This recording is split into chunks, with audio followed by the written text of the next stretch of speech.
स्तर पर योगेंद्र यादव से दोबारा से जुड़ना चाहते हैं। ये दोबारा जुड़ना चाहते हैं, एक तो ये तथ्य हो सकता है, ये बहुत स्पष्ट, और मैं ये आपको कह रहा हूं कि ये बात बहुत दूर तक जाएगी। मेरा ये मानना है कि चीजें वही है, प्लेटफॉर्म थोड़ा सा अलग हो गया है। ठीक है।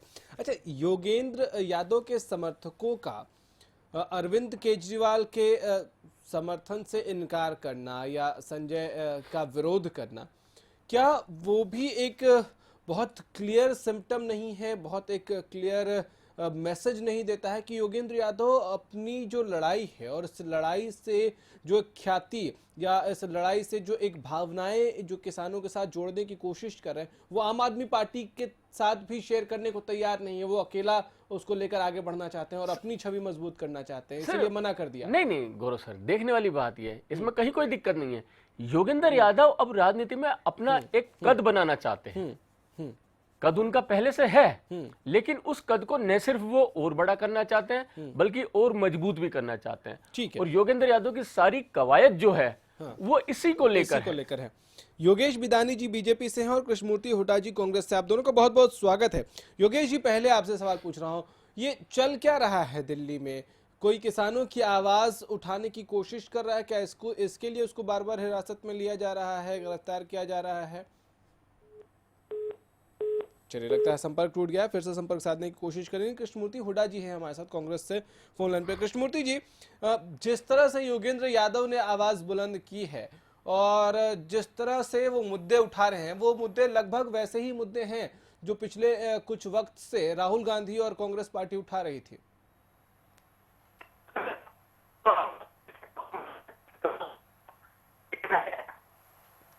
कृष्णमूर्ति जी, आवाज मिल रही है आपको? लगता है फिर से संपर्क करेंगे हम कृष्णमूर्ति जैसे, क्योंकि आवाज़ बहुत साफ नहीं पहुंच पा रही है हम तक, कुछ तकनीकी खामी है शायद, लेकिन टीम से गुजारिश करूंगा कि एक बार फिर से इन दोनों को फोन लाइन पे हमारे साथ जोड़ें। फिलहाल महेंद्र जी, संजय सिंह का विरोध क्या दिखाता है? क्या सियासी मायने हैं इसके? नहीं, ऐसा कोई सियासी मायने कुछ नहीं है, ये पार्ट ऑफ पॉलिटिक्स है, इसमें कोई ज्यादा डेप्थ में जाने की बात नहीं है। ये पार्ट ऑफ पॉलिटिक्स है और ये लगातार होगी, इससे भी कठोर होगी। नहीं, मैं इसलिए पूछ रहा हूं कि संजय सिंह उस पार्टी से आते हैं जिस पार्टी के लिए योगेंद्र यादव बहुत लंबे अरसे तक लड़ते रहे, जिस पार्टी के लिए बहुत कुछ उन्होंने किया, और जिस बहुत कुछ नहीं किया, पूरी पार्टी को डिजाइन ही योगेंद्र यादव ने बहुत कुछ किया, और उसके बाद योगेंद्र यादव के साथ जो हुआ सो ठीक है। तो क्या जो योगेंद्र यादव के साथ आम आदमी पार्टी ने किया था उस वजह से यह विरोध था, या फिर यह विरोध इसलिए था क्योंकि जो ख्याति जो मिलनी है यहां से, या जो एक लीडर के तौर पर किसानों का उभरना है, उसमें शेयर नहीं करना चाहते हैं योगेंद्र देखो, यादव? बहुत सीधी सी बात है। कौन सी बिल्कुल बिल्कुल बिल्कुल समझने वाली बात है। योगेंद्र यादव इस पूरे मूवमेंट को अलग लेकर चल रहे हैं। उनका जो स्वराज संवाद वाला जो मामला है ये उसी से जुड़ा हुआ है और उसी बेस पर है ये। तो इसमें ये आम आदमी पार्टी को किसी भी तरह का कोई भी हिस्सा नहीं देना चाहते हैं, किसी भी तरह का उनका पार्ट नहीं चाहिए उनको। अगर संजय सिंह से अगर वो बात कर लेते हैं तो मैसेज एकदम बदल जाएगा, मैसेज बदल जाएगा। कृष्णमूर्ति हुड्डा जी और योगेश बिदानी दोनों हमारे साथ जुड़ गए हैं। योगेश जी, पहले सवाल आपसे पूछ रहा हूं, ये जो दिल्ली में चल रहा है योगेंद्र यादव को लेकर ये पूरा घटना चक्र, क्या है ये? क्या विरोध प्रदर्शन करने से दिल्ली पुलिस जबरदस्ती रोक रही है और बदसलूकी कर रही है, जैसा योगेंद्र यादव आरोप लगा रहे हैं, उनके समर्थक आरोप लगा रहे हैं? मैं पहले तो सबका स्वागत करता हूं जी। उसके बाद यही कहना चाहूंगा, ये सिर्फ एक राजनीतिकरण है। योगेंद्र यादव और संजय सिंह अपना आम आदमी पार्टी को चमकाने के लिए, वापस उसको पार्टी में लाने के लिए, और सिर्फ ये पॉलिटिकल स्टंट है, इसके अलावा कुछ नहीं है। और जो ये आम आदमी पार्टी है ये नोटंकी करके ही बनी है और उनको आदत ही नोटंकी करने की है। इन्होंने नोटंकी पहले भी करी है। किसानों की आवाज उठाना क्या बीजेपी को अब नौटंकी लगने लगा है? किसानों की आवाज उठाना नहीं, ये धक्का देना, ये देना, जो आपका मुद्दा था उस पे किसानों की आवाज वो उस चीज में उठा रहे हैं जिस चीज में भाजपा पहले से अच्छा काम कर रही है। आपने तो कहा था कि आप स्वामीनाथन आयोग लागू करेंगे, उसकी रिपोर्ट आपने तो किया नहीं। उसके ऊपर कार्य चल रहा है। कितना कार्य चल रहा है? आप जब विपक्ष में थे तब तो आप ऐसे प्रदर्शन करते थे। एक मिनट सुन लीजिए बिदानी साहब, जब आप विपक्ष में थे तब तो आप ऐसे विरोध करते थे, तब तो आप ऐसी बातें करते थे जैसे आप सत्ता में आएंगे और दूसरे दिन लागू कर देंगे। ऐसा है जी, किसी भी चीज को लागू करने में समय लगता है। तो ये विपक्ष में थे तब समझ में नहीं आती थी बातें? जब भी हमने पूरा 5 साल क्या 10 साल वेट किया है कांग्रेस सरकार का, 10 साल में लागू नहीं हुआ। अरे हमें अभी टाइम मिला है। नहीं, मैं पूछ रहा हूँ जब ये विपक्ष में थे तब समझ में आती थी चीजें? हमने 10 साल इंतजार किया है ना जी, हमने 10 साल तक अपनी बात डिमांड। अच्छा, 10 साल तक आपने इसके लिए कोई लड़ाई नहीं लड़ी, 10 साल तक इंतजार करते रहे 10 साल तक लड़ी है। मैं एक सवाल कर लूं इनसे? अब सरकार में योगेश आए जी, हैं, अब काम योगेश कर रहे जी, हैं। योगेश जी आपको रोकूंगा, और कृष्णमूर्ति जी हमारे साथ जुड़े हुए हैं, उनकी भी बात है और उनसे भी बात करेंगे, लेकिन एक छोटे से ब्रेक का वक्त है, हमें एक ब्रेक के लिए रुकना होगा। उम्मीद करूंगा कि आप दोनों हमारे साथ बने रहे। महेंद्र जी भी हैं हमारे साथ। एक छोटा सा ब्रेक लेंगे और फटाफट वापस आएंगे और सियासत में इस चर्चा को आगे बढ़ाएंगे कि योगेंद्र यादव के इस पूरे मेहनत के पीछे, इस पूरी कोशिश के पीछे मंशा क्या है, और इस मंशा से क्या बाकी जो सियासी दल है उनकी मंशा और उनकी जो जनाधार है किसानों में, उसमें कहीं सेंधमारी की कोशिश तो नहीं है। एक छोटा सा ब्रेक।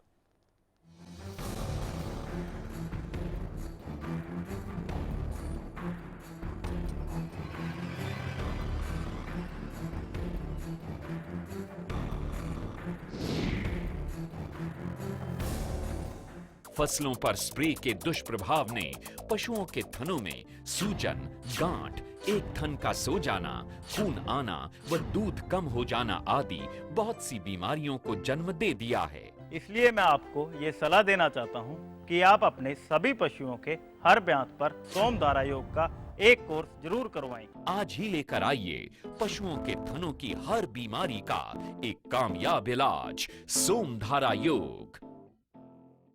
12वीं के बाद सबसे अच्छा करियर क्या चुन सकते हैं आप? डिग्री पर डिग्री या सरकारी नौकरी? आईसीएस आपको देता है सरकारी नौकरी की 100% गारंटी।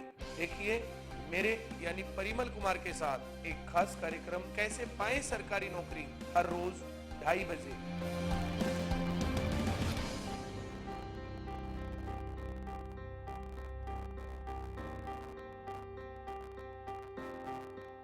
श्री गोविंद घर जैसा घी हो खाना, श्री गोविंद ही ले आना। श्री गोविंद बल बुद्धि का है भंडार, रिष्ट पुष्ट होगा परिवार। श्री गोविंद। श्री गोविंद एग मार्क शुद्ध देसी घी।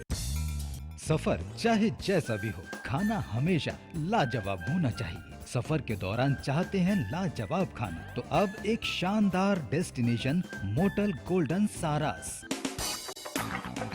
यहाँ आपको मिलता है बेहतरीन खाने के साथ फैमिली एटमॉस्फेयर। NH1 हाईवे के पास पीपली से सिर्फ 8 किलोमीटर की दूरी पर हमारा पता है। क्या आपका पशु बार बार फूल दिखाता है और बार बार फिर रहा है? इसका मतलब है कि उसका गर्भाशय कमजोर है। इसके लिए अपने पशु को दें गोधन आयुर्वेदिक औषधि, जिसमें है अबरक, लौह व वंग भस्म, जो दे आपके पशु के गर्भाशय को ताकत, जिससे पशु में फूल या पाछा दिखाने की समस्या दूर होती है और पशु स्वस्थ बच्चे को जन्म देता है। गोधन का पूरा कोर्स, एक विश्वसनीय औषधि।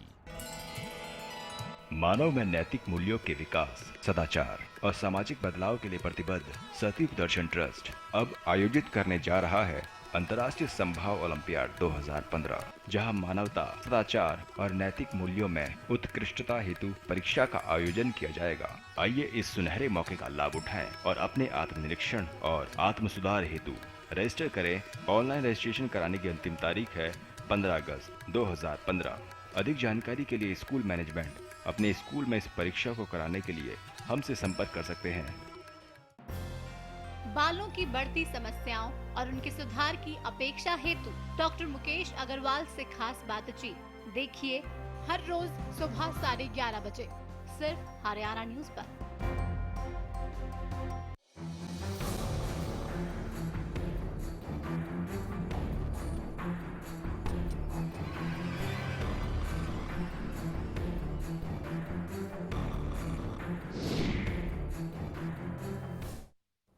ब्रेक के बाद एक बार फिर से आपका स्वागत है। कृष्णमूर्ति हुड्डा जी हमारे साथ कांग्रेस से फोन लाइन पे जुड़े हैं। कृष्णमूर्ति जी, जिन मुद्दों को उठाने की बात योगेंद्र यादव कर रहे हैं, या जो लड़ाई लड़ने की बात योगेंद्र यादव कर रहे हैं, उन मुद्दों पर पिछले कुछ वक्त से कांग्रेस ने भी आवाज जो है मजबूत किया। हालांकि अलग बात है कि आप सियासत में थे तो इस पे कुछ नहीं करते थे।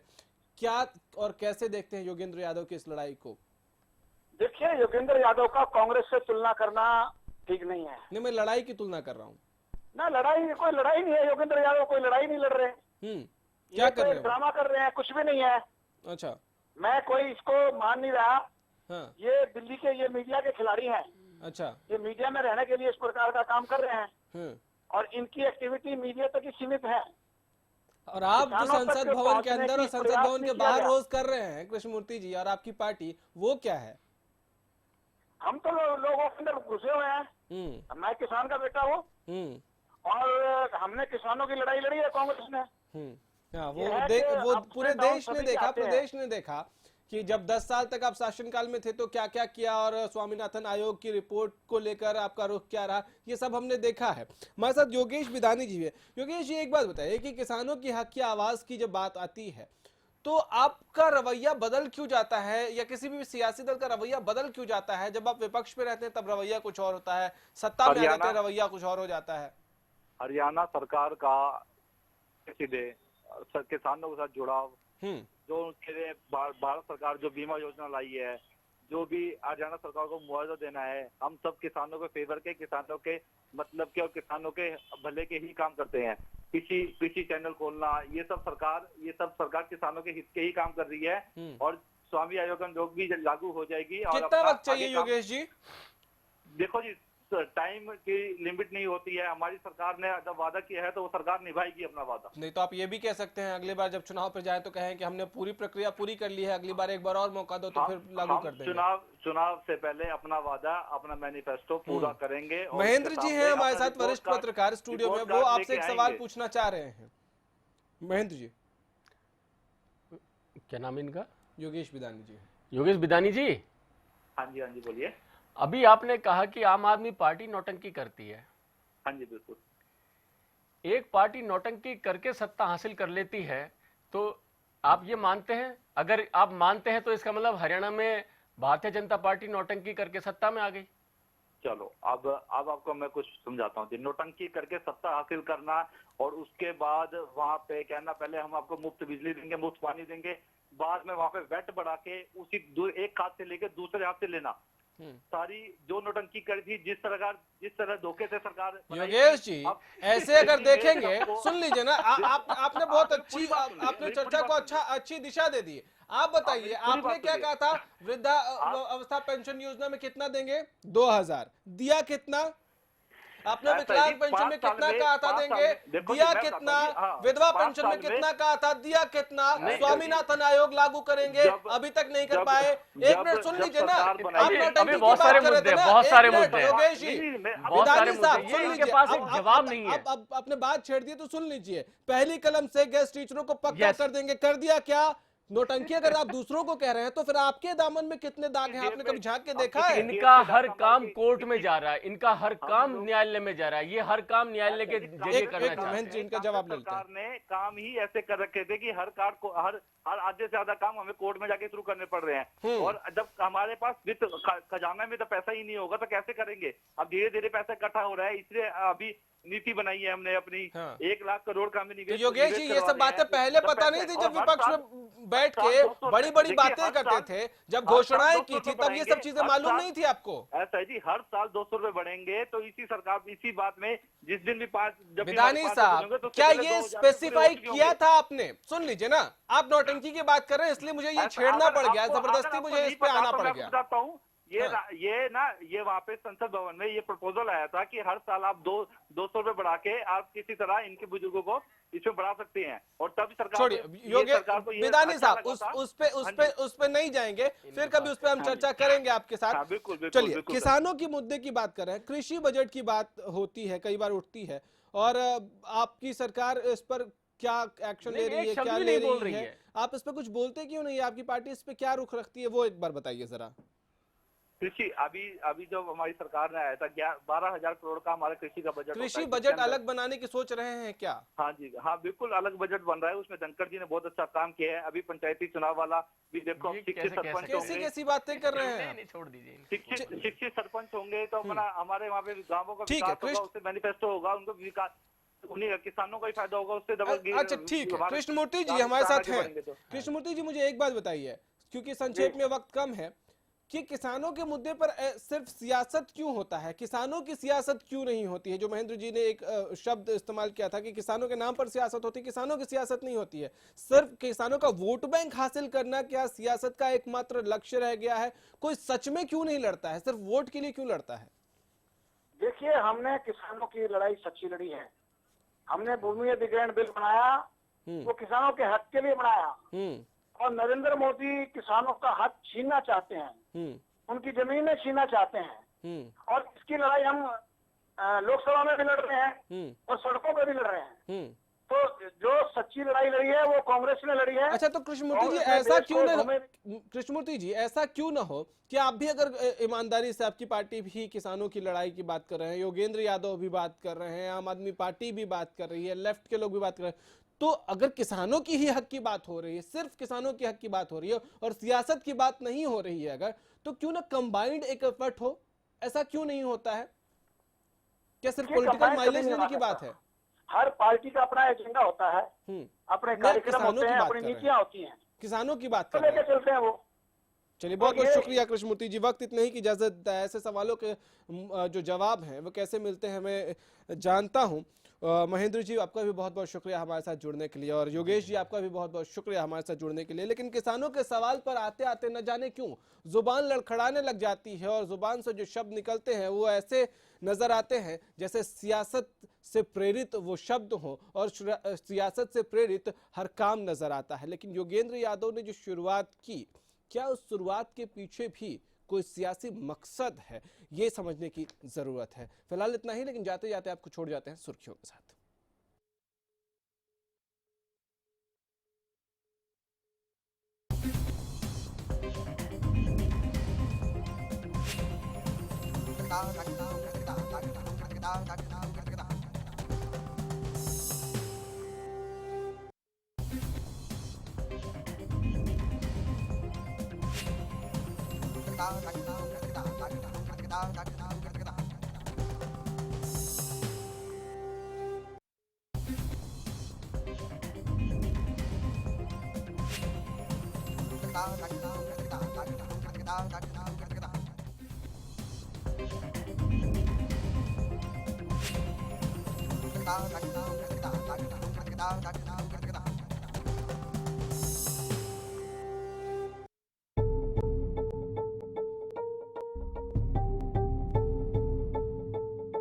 वो बहस ही क्या जो बेबाक न हो। व्यवस्था में कितना सुधार आया, कैसे जस्टिफाई करेंगे आप? इतने लंबे समय तक सांसद रहे लेकिन अपने ही इलाके में हालात सही नहीं। मेरा अहम सवाल ये है कि क्या राजनीति करने से, वायदे करने से बदलाव आ जाएगा? वो तर्क ही क्या जो ठोस न हो।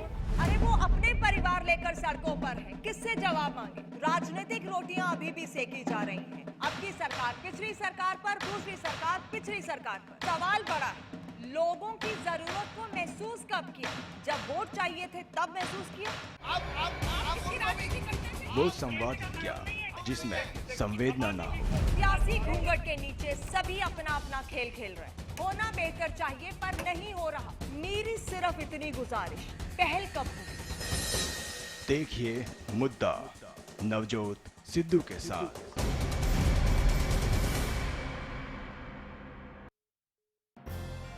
बालों की बढ़ती समस्याओं और उनके सुधार की अपेक्षा हेतु डॉक्टर मुकेश अग्रवाल से खास बातचीत देखिए हर रोज सुबह 11:30 बजे सिर्फ हरियाणा न्यूज पर।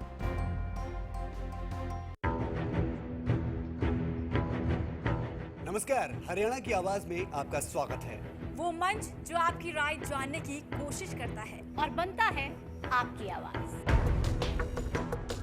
पिछले 28 दिनों में करीब 7 सरकारी स्कूलों पर अभिभावकों ने ताला जड़ दिया। क्या झूठी शान बनाए रखने के लिए दुष्कर्म के जो मामले हैं वो दर्ज नहीं किए जाते? नेताजी अपनी जुबान पर लगाम नहीं लगा पाएंगे तो भला जो जनता है उससे क्या उम्मीद की जाए? चेहरे तो बदल चुके हैं लेकिन समस्या जो है वो जस की तस बनी हुई है। नंबर लगातार टीवी स्क्रीन पर हमारा फ्लैश किया जा रहा है। आप हमें कॉल कर सकते हैं और अपनी राय हम तक पहुंचा सकते हैं। दर्शकों, जान है तो जहान है, शायद इसीलिए जीवन में सेहत का सबसे ऊंचा स्थान है।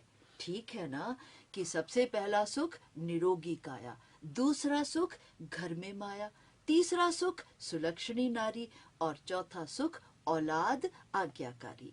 और दर्शकों, अगर जीवन में सुख दुख है, बीमारियां हैं, तो मेडिकल साइंस ने इतनी तरक्की कर ली है कि हमारे पास इन बीमारियों के इलाज भी हैं और उस इलाज के साथ आप हमेशा से इन बीमारियों से निजात पा सकते हैं।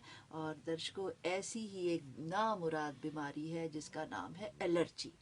और एलर्जी के इलाज के लिए आरोग्यम आयुर्वेदिक एलर्जी हॉस्पिटल करनाल में डॉक्टर सतनाम सिंह, जो इस हॉस्पिटल के एमडी हैं, आज हमारे दरमियान मौजूद है। हम इनके साथ चर्चा करेंगे कि इनके हॉस्पिटल में एलर्जी का कैसे इलाज किया जाता है। लेकिन सबसे पहले तो डॉक्टर साहब, आपका बहुत बहुत धन्यवाद।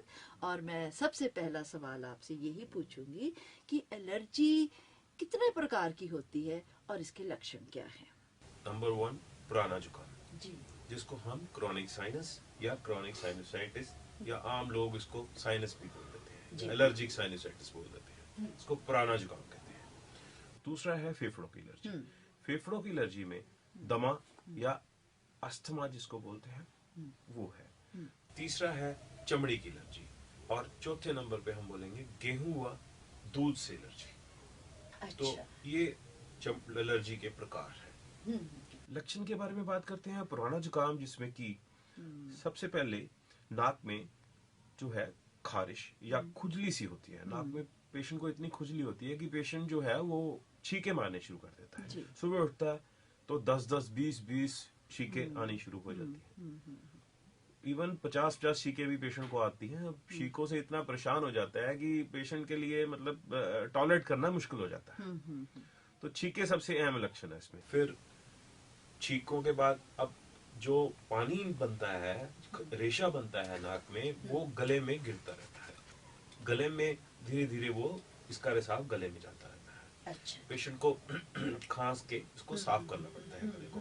पेशेंट में ये बहुत अहम लक्षण देखा गया है कि गले में रेशा धीरे धीरे गिरता रहता है और पेशेंट को लगता है कि ये रेशा सर से गिर रहा है।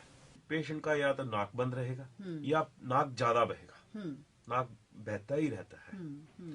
तो इसमें क्योंकि नाक में कई बार जो है मांस बढ़ जाता है या नाक की हड्डी टेढ़ी होती है या नाक का मांस बढ़ जाता है, जिससे जो है सांस आने में कई बार नाक से मुश्किल होती है। फिर पेशेंट मुंह से सांस भी लेता है इसमें। अच्छा।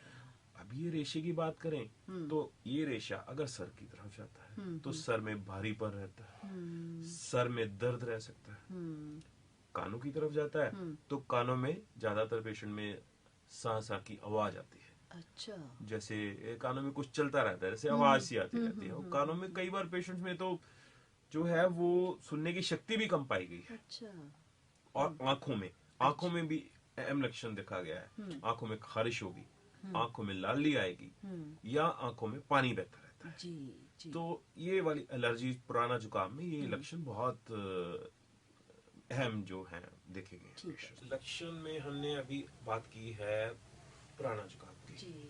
हम लक्षण जो फेफड़ों की एलर्जी है जिसको हम दमा या अस्थमा बोलते हैं, उसके लक्षण मैं अभी आपको बता रहा हूँ। जिसमें कि जब ये जो नाक पुराना जुकाम का रेशा जो गले में गिरता है, ये धीरे धीरे आगे गिरता है, जो छाती की तरफ जाना शुरू हो जाता है, फेफड़ों में चला जाता है। फेफड़ों में ये खारिश करता है, फेफड़ों में ये एलर्जी करता है। मरीज को सबसे पहले खांसी की तकलीफ बहुत आती है। खांसी की तकलीफ होती है, छाती में दर्द रहती है, छाती में जकड़न रहती है। पेशेंट को बलगम निकालने के लिए बहुत जोर लगाना पड़ता है, खांसी करनी पड़ती है। सांस की तकलीफ रहती है, सांस फूलना, सांस लेने में दिक्कत आनी, सांस थोड़ा सा काम करना, थोड़ा सा चलना और सांस फूल जाना। सांस लेने में दिक्कत हो गई और सांस जब लेता है तो सीटी जैसी आवाज छाती में बहुत आती है। ये अहम लक्षण है फेफड़ों की एलर्जी के। अच्छा जी। अब हम बात करते हैं चमड़ी की एलर्जी की। तो चमड़ी की एलर्जी में पेशेंट को बहुत ज्यादा खुजली, दाद खुजली जिसको बोलते हैं, पेशेंट खुजली कर करके परेशान हो जाता है, तो चमड़ी पे लाल रंग के दाने फुफोले हो जाते हैं जी, या लाल या काले रंग की गांठें बढ़ जाती है। अच्छा जी, पेशेंट के जो है खुजली के साथ साथ जो है, या फिर छपाकी जैसी जिसको एक्जिमा बोलते हैं, जो बहुत सारे पेशेंट्स में पाया गया है, जिसमें सफेद रंग की जैसे सीकरी जिसको बोलते हैं सर में हो जाती है, पपड़े से उतरते हैं चमड़ी में से, तो वहां से पानी का रिसाव होता है और खारिश भी बहुत ज्यादा होती है उसमें। तो ऐसे लक्षण जो है चमड़ी की एलर्जी में पाए जाते हैं। और अब हम बात करें गेहूं से एलर्जी जो है, अच्छा जी, दूध व गेहूं की एलर्जी में क्या होता है, ये इस टाइप की एलर्जी जो है बच्चों में ज्यादा देखने को मिलती है। बच्चों का क्या होता है कि वेट ही नहीं बढ़ रहा, उनकी ग्रोथ ही नहीं हो रही, उनमें खून नहीं बन रहा, हीमोग्लोबिन कम हो रहा है, सेहत नहीं बन रही बच्चों में। ज्यादातर पेशेंट बच्चों में ये प्रॉब्लम आती है। अनाज गेहूं रोज खाते हैं लेकिन वो पच नहीं पाता, गेहूं दूध पीते हैं लेकिन पच नहीं पाता, जिसमें कि अहम लक्षण हो सकते हैं लक्षण जैसे पेट में गैस, अफारा रहना, तेजाब बनना, या फिर कब्जी रहना, या जो भी खाया वो उसी टाइम बाहर पखाना कर दिया, तो उसको जो खाता है वो लग ही नहीं पाता। इसके अलावा गेहूं व दूध से जो एलर्जी होती है वो इस तरह की हो सकती है कि जुकाम लग गया या चमड़ी पे खारिश शुरू हो गई, तो इस तरह की एलर्जी जो है, जो चमड़ी की एलर्जी के लक्षण होते हैं। ज्यादा जानकारी के लिए संपर्क करें 09260 92124 और 09260 92125। नंबर एक बार फिर नोट कर लीजिए 09260 92124 और 09260 92125, 09260 92124 और 09260 92125। डॉक्टर साहब, आपने बहुत विस्तार से एलर्जी के प्रकार और लक्षण बताए। अब मैं आपसे जानना चाहूंगी कि एलर्जी के कारण क्या है।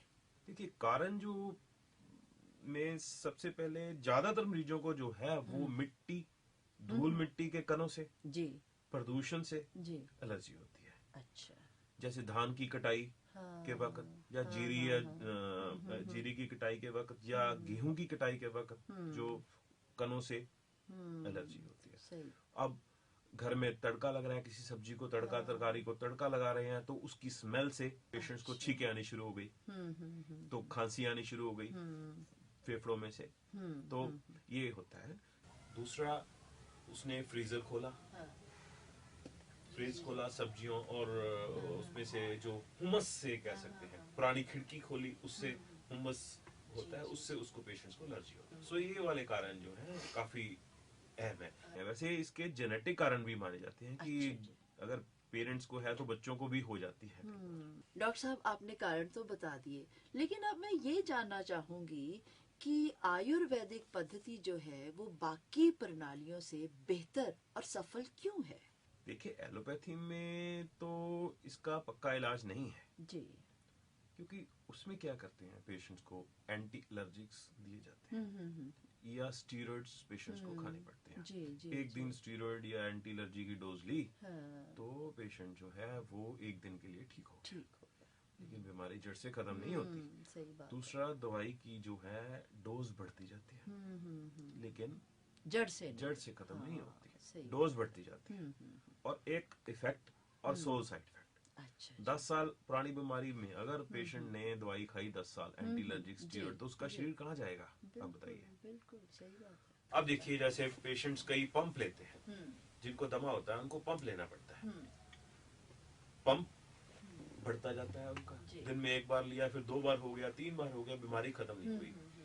लेजर स्प्रेज है, पेशेंट नाक में स्प्रेज लगाता है, छींकें आनी या गले में रेशा गिरना थोड़े टाइम के लिए ठीक हो जाता है, वो धीरे धीरे उनका डोज बढ़ता रहता है। तो अब हम बात करें जैसे नाक में बड़ा मांस, उसका डॉक्टर्स बोलते हैं कि आप ऑपरेशन करवा लीजिए जी, लेकिन पेशेंट हमने ज्यादातर मरीजों में देखा है कि 4-4 बार ऑपरेशन करवा के, नाक की हड्डी टेढ़ी होती है उसका इलाज ऑपरेशन करवा लिया, मांस बड़े का ऑपरेशन करवा लिया, लेकिन फिर भी छींकों की प्रॉब्लम, गले में रेशे गिरने की प्रॉब्लम, पुराना जुकाम ठीक नहीं होगा।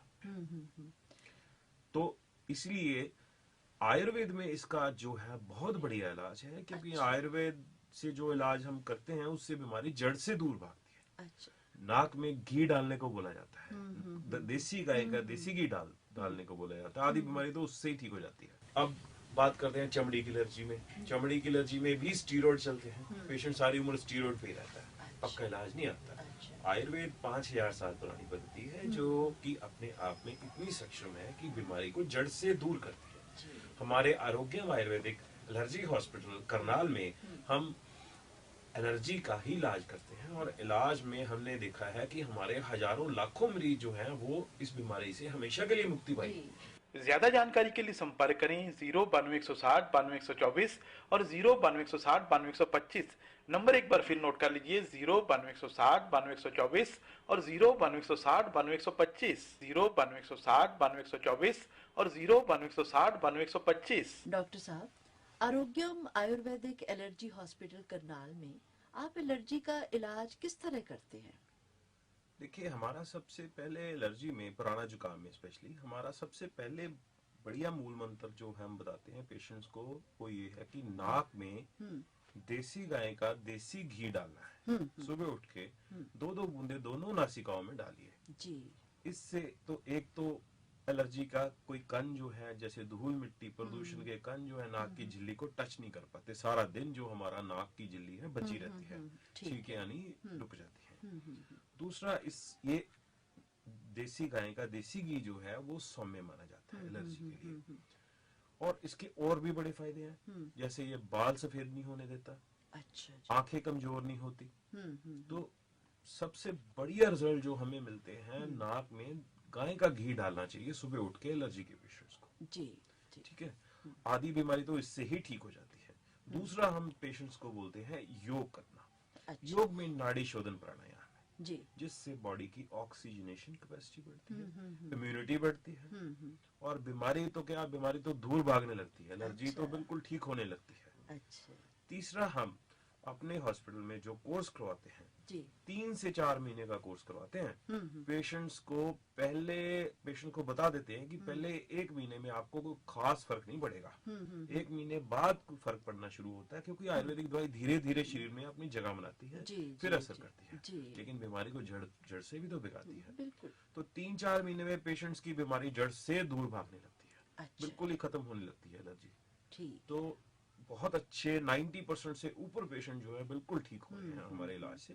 3-4 महीने का कोर्स करवा के पेशेंट ठीक हो जाते हैं। डॉक्टर साहब, आरोग्यम आयुर्वेदिक एलर्जी हॉस्पिटल करनाल में अगर एलर्जी के किसी मरीज ने पहुंचना है तो वो कैसे पहुंचे आप तक?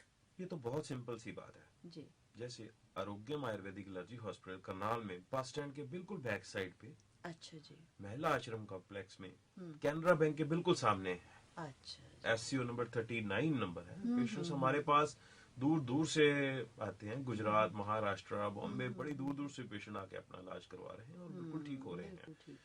अगर कोई पेशेंट नहीं आ सकता है तो वो फोन करके अपनी दवाई, जो हम हमारे डॉक्टर्स की टीम बैठी है, वो हमेशा सुबह से लेकर शाम तक हमारे पेशेंट्स की बातें सुनने के लिए, फ्री सलाह देने के लिए बैठी है। वो आपकी लक्षण सुन के आप वो दवाई घर बैठे भी भेज सकते हैं। डॉक्टर साहब, आपका बहुत बहुत धन्यवाद। खुश रहो, स्वस्थ रहो।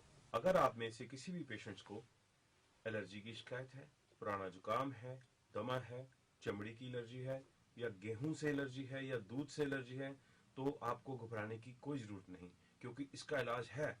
पेशेंट्स ठीक हो रहे हैं। लाखों मरीजों ने हमारे सेंटर्स में आके इससे हमेशा के लिए मुक्ति पाई है। अगर आप पंप ले रहे हैं, या नेजल स्प्रेज ले रहे हैं, या स्टीरॉइड्स खा रहे हैं, या एंटीएलर्जिक्स खा रहे हैं, तो ये सब आपके छूट सकते हैं। आयुर्वेद का सहारा लीजिए, हमारे सेंटर आइए और अपना इलाज करवाइए। ज्यादा जानकारी के लिए संपर्क करें 09260 9224 और 09260 9225।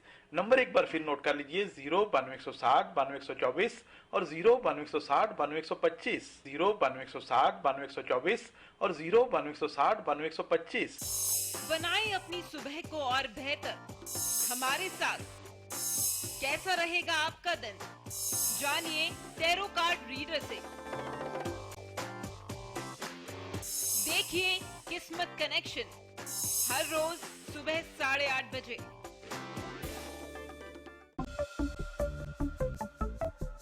सियासत के कभी स्याह तो कभी सफेद चेहरे, सियासतदानों के हर पैतरे आपके लिए कभी सही तो कभी गलत लिए गए फैसले, और उन फैसलों के पीछे छिपी आपके हक की खबर।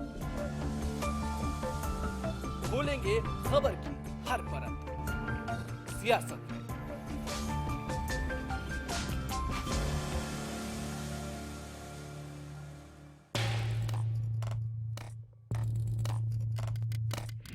दस साल बहुत कुछ बनते देखा, बहुत कुछ बिगड़ते देखा।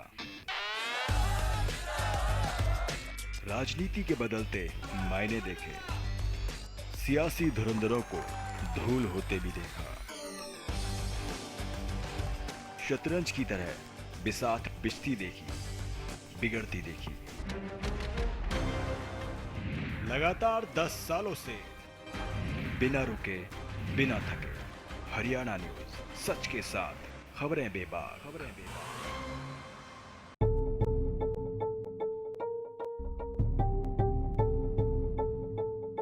वो बहस ही क्या जो बेबाक ना हो। व्यवस्था में कितना सुधार आया, कैसे जस्टिफाई करेंगे आप? इतने लंबे समय तक सांसद रहे लेकिन अपने ही इलाके में हालात सही नहीं। मेरा अहम सवाल ये है कि क्या राजनीति करने से, वायदे करने से बदलाव आ जाएगा? वो तर्क ही क्या जो ठोस ना हो। अरे वो अपने परिवार लेकर सड़कों पर है, किससे जवाब मांगे? राजनीतिक रोटियां अभी भी सेकी जा रही हैं। अब की सरकार पिछली सरकार पर, दूसरी सरकार पिछली सरकार पर। सवाल बड़ा है, लोगों की जरूरत को महसूस कब किया? जब वोट चाहिए थे तब महसूस किया? वो संवाद ही क्या जिसमें संवेदना ना हो। सियासी घूंघट के नीचे सभी अपना अपना खेल खेल रहे हैं। होना बेहतर चाहिए पर नहीं हो रहा। मेरी सिर्फ इतनी गुजारिश, पहल कब होगी? देखिए मुद्दा नवजोत सिद्धू के साथ।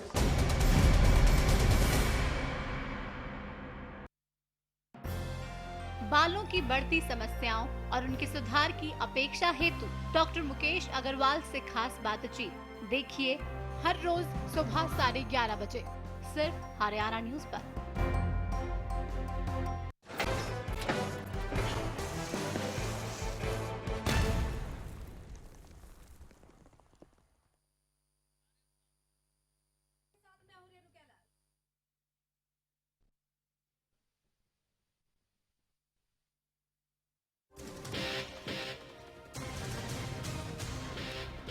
बरी हो गए हैं। सबूतों के अभाव में कोर्ट ने इन आरोपियों को बरी कर दिया है। 5 लोगों पर यहां पर अपहरण और दुष्कर्म का आरोप लगा था। मार्च 2014 का ये पूरा मामला, जिस पर अब जिला अदालत ने अपना फैसला सुनाते हुए इन्हें सबूतों के अभाव में बरी कर दिया है। भगाना दुष्कर्म मामले में 4 आरोपियों को बरी कर दिया है कोर्ट ने। सबूतों के अभाव में 5 लोगों पर अपहरण और दुष्कर्म का आरोप लगा था। मार्च 2014 का ये पूरा मामला, जिसमें से 4 लोगों को बरी कर दिया गया है।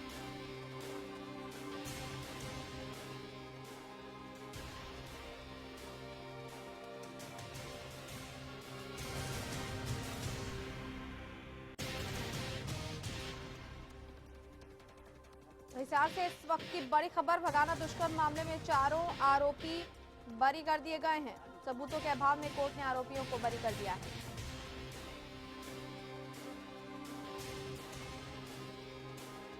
पांच लोगों पर लगा था अपहरण और दुष्कर्म का आरोप। ये मार्च 2014 का है मामला।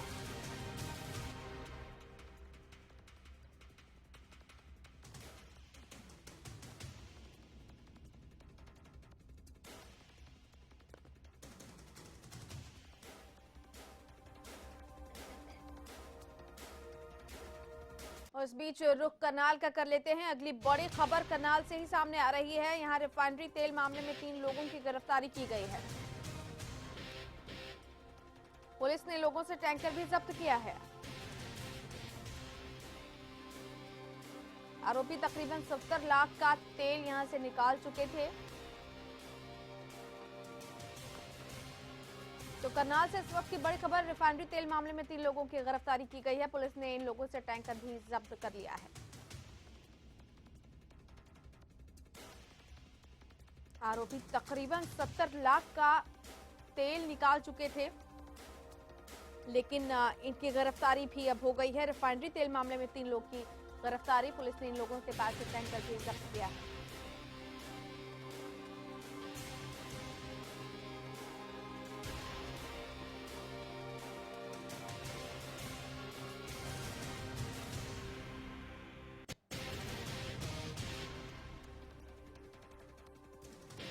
बड़ी खबर इस वक्त करनाल से, जहां रिफाइनरी तेल मामले में 3 लोगों की गिरफ्तारी की गई है। आरोपी तकरीबन 70 लाख का तेल अब तक निकाल चुके थे, लेकिन पुलिस का शिकंजा भी इन पर कस गया है। रिफाइनरी तेल मामले में इन 3 लोगों को गिरफ्तार पुलिस ने कर लिया है। पुलिस ने इन लोगों के पास से टैंकर भी जब्त कर लिया है।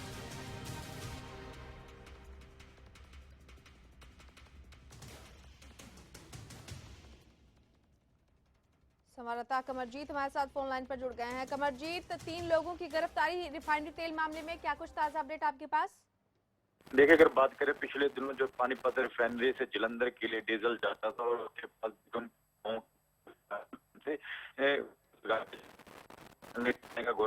चल रहा था, पुलिस ने पिछले दिनों पकड़ा और इसी मामले में आज कॉन्फ्रेंस 3 लोगों को लिया और इसमें काफी लोग आगे कड़ी दर कड़ी जुड़ते जा रहे हैं, चाहे वो तेल खरीदने वाले हों, चाहे वो लेबर का काम करने वाले हों, उन सभी को गिरफ्तार किया जाएगा और इन लोगों को कल कोर्ट में पेश किया जाएगा। जी चलिए कमरजीत, बहुत बहुत शुक्रिया आपका इस तमाम जानकारी के लिए। तो इन लोगों को गिरफ्तार कल कोर्ट में पेश भी किया जाएगा। ये आरोपी तकरीबन 70 लाख का तेल अब तक निकाल चुके थे। तो बड़ी खबर इस वक्त करनाल से, रिफाइनरी तेल मामले में 3 लोगों की गिरफ्तारी, जिन्हें कल कोर्ट में भी पेश किया जाएगा।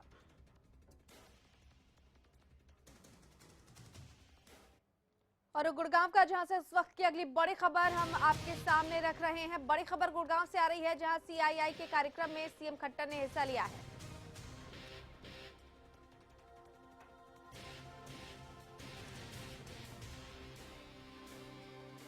और इस बैठक के बाद सीएम ने कहा है कि सीआईआई के लोग भी विदेश दौरे पर जाएंगे। साथ ही सीएम ने यह भी जानकारी दी कि इसमें नई उद्योग नीति पर भी चर्चा की गई है इस पूरी बैठक में। तो बड़ी खबर इस गुड़गांव से, जहां सीआईआई के कार्यक्रम में मुख्यमंत्री मनोहर लाल खट्टर ने शिरकत की और कहा है कि मीटिंग में मौजूद रहे सीआईआई के लोग भी विदेश दौरे पर जाएंगे। साथ ही इस पूरी मीटिंग में नई उद्योग नीति पर भी बातचीत हुई है, चर्चा की गई है।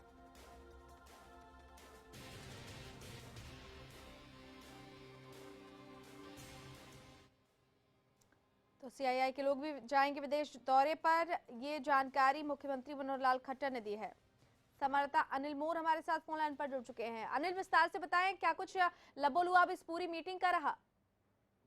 देखिए, मंत्री की तरफ से सीआईआई की एक जो डेलीगेशन था उससे मुलाकात की गई थी। वो पूरा का पूरा डेलीगेशन है जो मुख्यमंत्री के साथ विदेश दौरे पर जाने वाला है। इसी डेलीगेशन में सिर्फ यही चर्चा हुई कि जो मुख्यमंत्री का जो प्रस्तावित दौरा है, जो 16 तारीख को मुख्यमंत्री विदेशी दौरे पर जा रहे हैं अमेरिका और कनाडा, उसमें जो उद्योगों को बढ़ावा कैसे दिया जा सकता है, उस मुद्दे पर यहाँ चर्चा की गई। और साथ ही जो विदेशी निवेश है, विदेशी निवेश को हरियाणा की तरफ कैसे आकर्षित किया जा सकता है, क्योंकि मुख्यमंत्री अपने पहले विदेश दौरे पर जा रहे हैं। तो सबसे ज्यादा नजरें इस बात पर है कि विदेशी निवेश कितना लेकर मुख्यमंत्री हरियाणा में लौटेंगे वापस, इसी को लेकर पूरे की पूरी यहाँ पर मीटिंग की गई। और जो पूरा का पूरा डेलीगेशन है, सभी डेलीगेशन की तरफ से अपने अपने विचार मुख्यमंत्री के सामने, जो कैप्टन अभिमन्यु और उद्योग मंत्री, उनके सामने रखे गए। चलिए अनिल, बहुत बहुत शुक्रिया इस तमाम जानकारी के लिए आपका। नई उद्योग नीति पर तो चर्चा हुई ही, साथ ही सीआईआई के कार्यक्रम में सीएम खट्टर ने ये भी कहा है कि सीआईआई के लोग भी विदेश दौरे पर जाएंगे।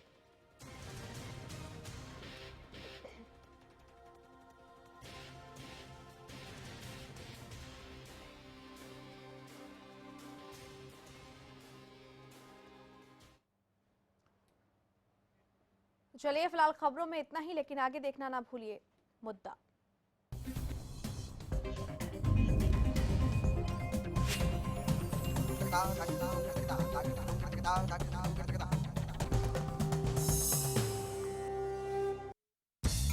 सफर चाहे जैसा भी हो, खाना हमेशा लाजवाब होना चाहिए। सफर के दौरान चाहते हैं लाजवाब खाना, तो अब एक शानदार डेस्टिनेशन मोटल गोल्डन सारास। यहाँ आपको मिलता है बेहतरीन खाने के साथ फैमिली एटमॉस्फेयर। NH1 हाईवे के पास पीपली से सिर्फ 8 किलोमीटर की दूरी पर हमारा पता है। ब्याने के तुरंत बाद अपने हर पशु को खिलाएं गुलकंद रसायन, जो करे पशु के गर्भाशय की पूरी सफाई, जिससे पशु बने हृष्ट पुष्ट व बनाए दूध ज्यादा। गुलकंद रसायन जेर व मैल गिराने में सहायक है। जी हाँ, हरिसंस फार्मास्यूटिकल्स का गुलकंद रसायन जेर गिराने व गर्भाशय की सफाई के लिए अब पशु को गुलकंद नहीं, गुलकंद रसायन खिलाएं। श्री गोविंद घर जैसा घी हो खाना, श्री गोविंद ही ले आना। श्री गोविंद बल बुद्धि का है भंडार, रिष्ट पुष्ट होगा परिवार। श्री गोविंद। श्री गोविंद एग मार्क शुद्ध देसी घी। किसानों के लिए एक विशेष सूचना। रूटोज भारत का पहला और एकमात्र माइक्रोराइजल बायो फर्टिलाइजर है, जिसे भारत सरकार ने मंजूर किया है। इसलिए बेहतर जड़ जमाव, अधिक फुटाव और ज्यादा पैदावार के लिए अपनी फसलों में इस्तेमाल करें। कोरोमंडल एग्रीको का सूक्ष्म जीवी खाद। रूटोज मजबूत आधार, फसल दमदार। भरोसा 25 साल का। बादाम है तो धान है, किसानों की शान है। मानव में नैतिक मूल्यों के विकास, सदाचार और सामाजिक बदलाव के लिए प्रतिबद्ध सतयुग दर्शन ट्रस्ट अब आयोजित करने जा रहा है अंतर्राष्ट्रीय संभाव ओलंपियाड 2015, जहां मानवता, सदाचार और नैतिक मूल्यों में उत्कृष्टता हेतु परीक्षा का आयोजन किया जाएगा। आइए इस सुनहरे मौके का लाभ उठाएं और अपने आत्मनिरीक्षण और आत्म सुधार हेतु रजिस्टर करें। ऑनलाइन रजिस्ट्रेशन कराने की अंतिम तारीख है 15 अगस्त 2015। अधिक जानकारी के लिए स्कूल मैनेजमेंट अपने स्कूल में इस परीक्षा को कराने के लिए हमसे संपर्क कर सकते हैं।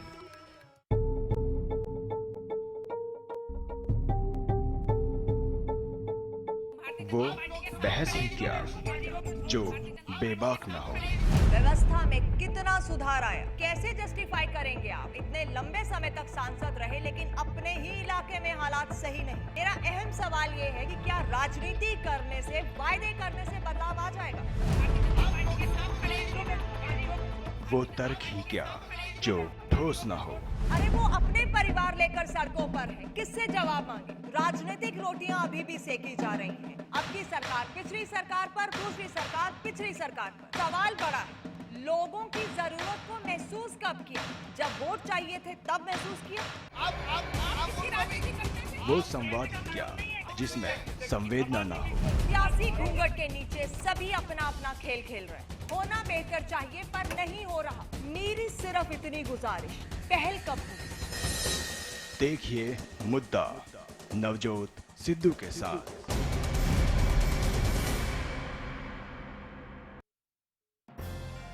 बालों की बढ़ती समस्याओं और उनके सुधार की अपेक्षा हेतु डॉक्टर मुकेश अग्रवाल से खास बातचीत देखिए हर रोज सुबह 11:30 बजे सिर्फ हरियाणा न्यूज पर।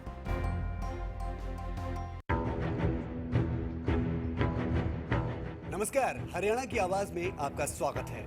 वो मंच जो आपकी राय जानने की कोशिश करता है और बनता है आपकी आवाज। पिछले 28 दिनों में करीब 7 सरकारी स्कूलों पर अभिभावकों ने ताला जड़ दिया। क्या झूठी शान बनाए रखने के लिए दुष्कर्म के जो मामले हैं वो दर्ज नहीं किए जाते? नेताजी अपनी जुबान पर लगाम नहीं लगा पाएंगे तो भला जो जनता है उससे क्या उम्मीद की जाए? चेहरे तो बदल चुके हैं लेकिन समस्या जो है वो जस की तस बनी हुई है। नंबर लगातार टीवी स्क्रीन पर हमारा फ्लैश किया जा रहा है। आप हमें कॉल कर सकते हैं और अपनी राय हम तक पहुंचा सकते हैं। बनाएं अपनी सुबह को और बेहतर हमारे साथ। कैसा रहेगा आपका दिन? जानिए टैरो कार्ड रीडर से। देखिए किस्मत कनेक्शन हर रोज सुबह 8:30 बजे।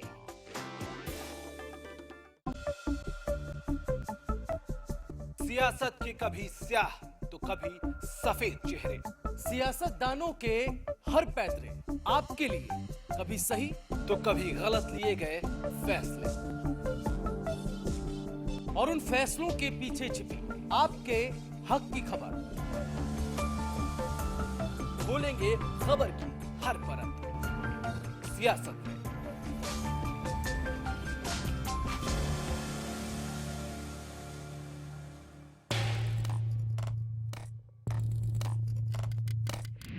10 साल बहुत कुछ बनते देखा,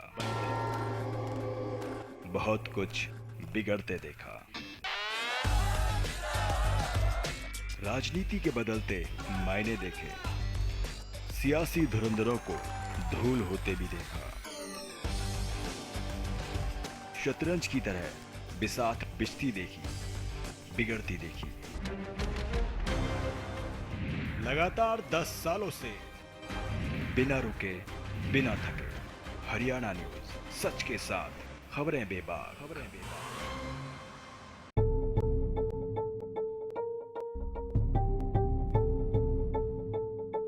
वो बहस ही क्या जो बेबाक ना हो। व्यवस्था में कितना सुधार आया, कैसे जस्टिफाई करेंगे आप? इतने लंबे समय तक सांसद रहे लेकिन अपने ही इलाके में हालात सही नहीं। मेरा अहम सवाल ये है कि क्या राजनीति करने से, वायदे करने से बदलाव आ जाएगा? वो तर्क ही क्या जो ठोस ना हो। अरे वो अपने परिवार लेकर सड़कों पर है, किससे जवाब मांगे? राजनीतिक रोटियां अभी भी सेकी जा रही हैं। अब की सरकार पिछली सरकार पर, दूसरी सरकार पिछली सरकार पर। सवाल बड़ा है, लोगों की जरूरत को महसूस कब किया? जब वोट चाहिए थे तब महसूस किया? वो संवाद ही क्या जिसमें संवेदना ना हो। सियासी घूंघट के नीचे सभी अपना अपना खेल खेल रहे हैं। होना बेहतर चाहिए पर नहीं हो रहा। मेरी सिर्फ इतनी गुजारिश, पहल कब होगी? देखिए मुद्दा नवजोत सिद्धू के साथ।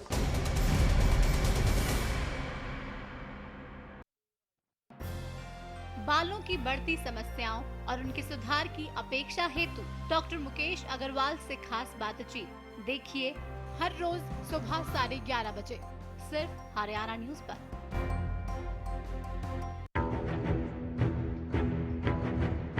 नमस्कार, हरियाणा की आवाज में आपका स्वागत है। वो मंच जो आपकी राय जानने की कोशिश करता है और बनता है आपकी आवाज। पिछले 28 दिनों में करीब 7 सरकारी स्कूलों पर अभिभावकों ने ताला जड़ दिया। क्या झूठी शान बनाए रखने के लिए दुष्कर्म के जो मामले हैं वो दर्ज नहीं किए जाते? नेताजी अपनी जुबान पर लगाम नहीं लगा पाएंगे तो भला जो जनता है उससे क्या उम्मीद की जाए? चेहरे तो बदल चुके हैं लेकिन समस्या जो है वो जस की तस बनी हुई है। नंबर लगातार टीवी स्क्रीन पर हमारा फ्लैश किया जा रहा है। आप हमें कॉल कर सकते हैं और अपनी राय हम तक पहुंचा सकते हैं। बनाएं अपनी सुबह को और बेहतर हमारे साथ। कैसा रहेगा आपका दिन? जानिए टैरो कार्ड रीडर से। देखिए किस्मत कनेक्शन हर रोज सुबह 8:30 बजे।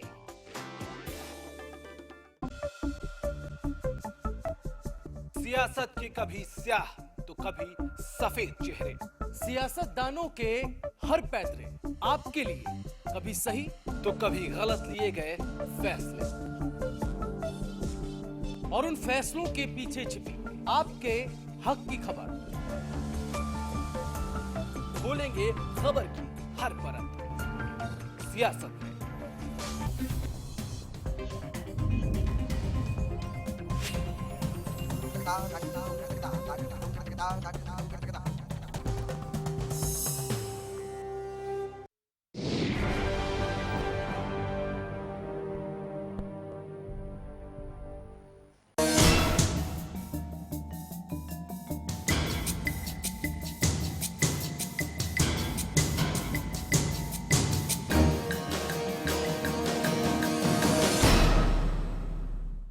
नमस्कार, आप देख रहे हैं मुद्दा मेरे साथ। बात करेंगे उन शर्तों की, बात करेंगे उस फरमान की जिसने सवाल कई खड़े कर दिए हैं। बदलाव यकीनन पॉजिटिव होना चाहिए, लेकिन सवाल तब खड़े होते हैं जब टाइमिंग की बात आ जाती है और जब बदलाव सिर्फ सियासी हो। समझाएंगे आपको इस रिपोर्ट के जरिए। पहले देखिए ये।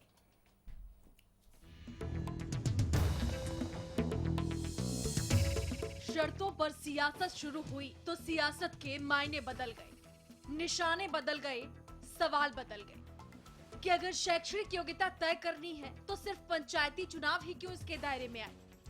मुख्यमंत्री मनोहर लाल खट्टर ने पंचायती चुनाव की गाड़ी पर पढ़ाई लिखाई का बोझ तो बढ़ा दिया, लेकिन ये गाड़ी इतनी असंतुलित हो जाएगी ये किसी ने नहीं सोचा था। मैंने जो फैसला सुना कैबिनेट का, मुझे बड़ी हैरानी हुई कि आज इस प्रजातांत्रिक मुल्क में किस तरह के निर्णय जो लोग सत्ता में बहुमत के साथ आ गए वो अपनी मनमर्जी के निर्णय करके उन पे किस तरह से अपने निर्णय थोपने का काम करते हैं। आज हरियाणा प्रदेश की सरकार ने जो निर्णय लिया वो दुर्भाग्यपूर्ण है। 10वीं पास होना या 10वीं तक की पढ़ाई करना ये इंसान के अपने खुद के ऊपर लागू नहीं होता। पंचायत चुनाव के मद्देनजर सरकार ने फैसला किया है कि अब सरपंच चुनाव लड़ने के लिए उम्मीदवार का 10वीं पास होना अनिवार्य होगा। अब हरियाणा में जितने भी चुनाव में लोग आगे आने वाले हैं उनके लिए कुछ बातें तय की हैं।